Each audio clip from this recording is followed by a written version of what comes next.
This is the AI News Flash for August 25th, 6 p.m. UTC. First up, Anthropic is preparing to tell IPO investors it sees more than $30 trillion in potential revenue, according to a Wall Street Journal report citing unnamed sources. That figure would exceed the $26.5 trillion total addressable market SpaceX called the largest actionable market in human history in its May filing. And it is more than 12 times the $2.4 trillion in revenue generated last year by the 191 technology companies in the S&P 1500.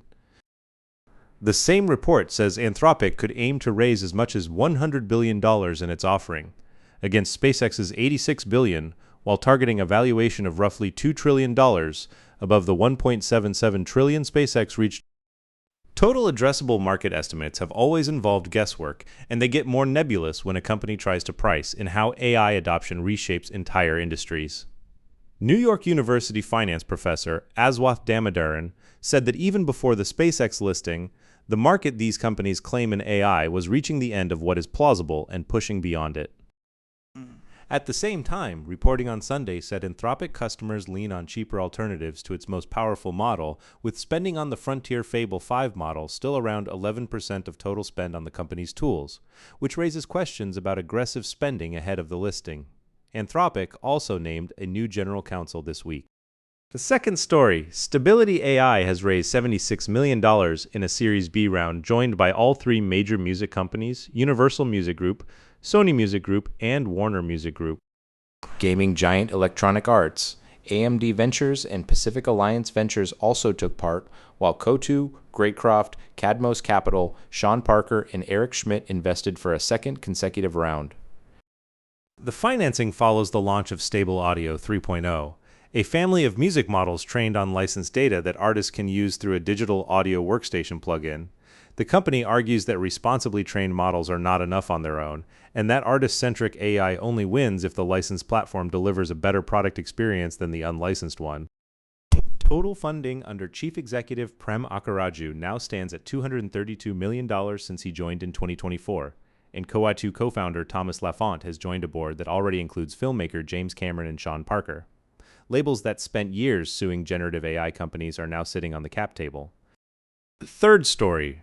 Emerald AI, which lets AI data centers dynamically adjust electricity consumption based on grid conditions, has raised $150 million in an oversubscribed Series A at a $1.05 billion valuation. Energize Capital and DCVC co-led the round, joined by NVIDIA, Samsung Ventures, Siemens, Aramco Ventures, Salesforce Ventures, GE Vernova, RWE, JERA Ventures, and In-Q-Tel, among others. 12 Fortune Global 500 companies are now investors or strategic advisory board participants.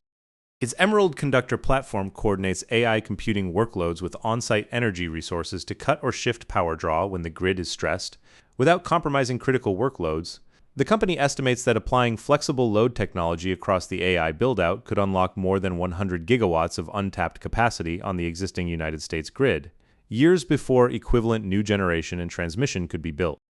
Emerald has completed 5 commercial demonstrations in Arizona, Illinois, Virginia, Oregon, and London, with partners including NVIDIA, EPRI, Oracle, Nebius, and National Grid. It recently deployed across an entire California data center, is working with Silicon Valley Power on a flexible load interconnection program that trades grid access for dispatchable flexibility, and is building a nearly 100 megawatt Vera Rubin AI research factory in Manassas, Virginia with Digital Realty and NVIDIA.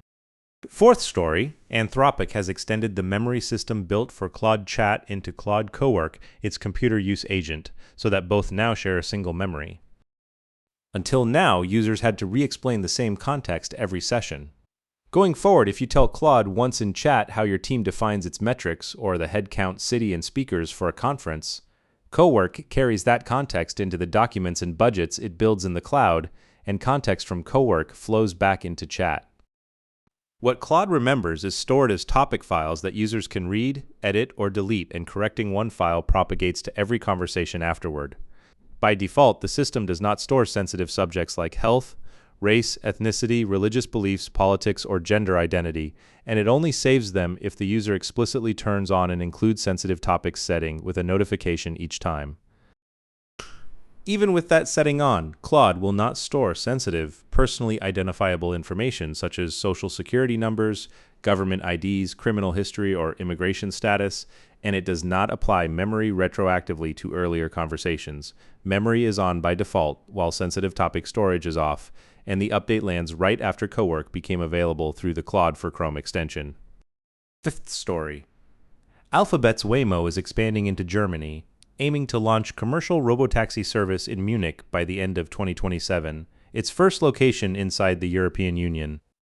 The company will start deploying vehicles in the city within weeks to map local streets and begin testing with safety drivers behind the wheel, and says it is working with city, state, and federal officials on the permits needed for fully autonomous rides. Munich is Germany's third largest city and the second European country on Waymo's list. Public rides in London could begin as soon as next month, and the company set up subsidiaries in France, Spain, the Netherlands, and Germany back in June, with a Swiss registration confirmed this month. The open question is whether an operating model proven across multiple United States cities transfers to Europe's very different regulatory environment. For physical AI, international expansion is now gated less by technical maturity than by how fast each country's permitting process moves. That's all for this AI News Flash.